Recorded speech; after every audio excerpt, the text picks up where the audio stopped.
if somebody asked me, what's your ideology? I would not say I'm a fascist. And then the reason why is because I think that fascism is anachronistic. I think it's just, as an ideology, it's spent. I mean, that moment sort of passed. And the way that I see the 21st century is we're sort of post-ideological. I think the last century and the century before that was a very ideological age where people were trying to create these doctrines, communism and fascism. And of course, they were in many ways reciprocal. You know, the socialists and the fascists, there was a lot of interplay between them.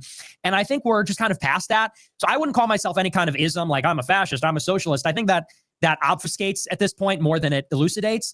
But what I would say is that I'm less averse to a stronger executive, to a king, to an autocracy. Now, as I've gotten older, I'm not going to lie, I certainly have moved. I'm more skeptical of it than I used to be. When I was younger, I would say, we need a king and we got to get rid of democracy. I'm certainly a skeptic of democracy, and I certainly think it has failed. I think that's why a lot of people are saying that these days, because there's no efficacy. The democratic government has no efficacy.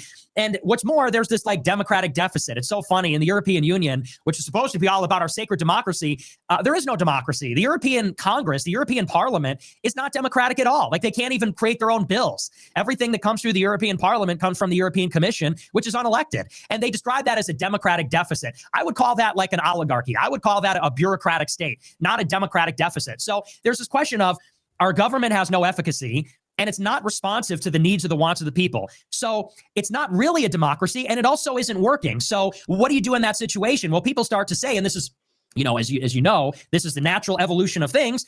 The people cry out for a tyrant. The people cry out for a dictator. Give us change. Give us reform.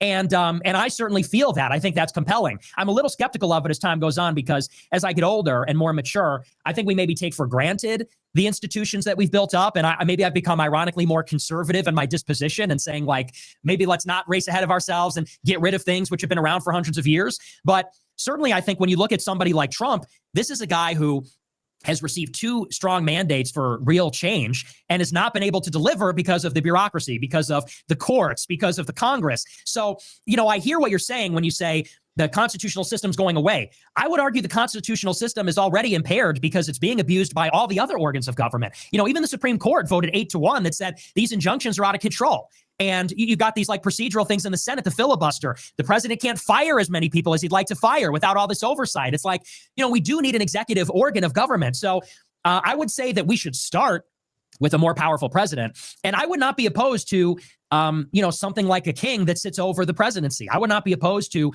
a system like they have in the UK, or, you know, in another structure where there's like a prime minister and a president, because I do think there's a value in having like a true sovereign. I do think there's something useful in that.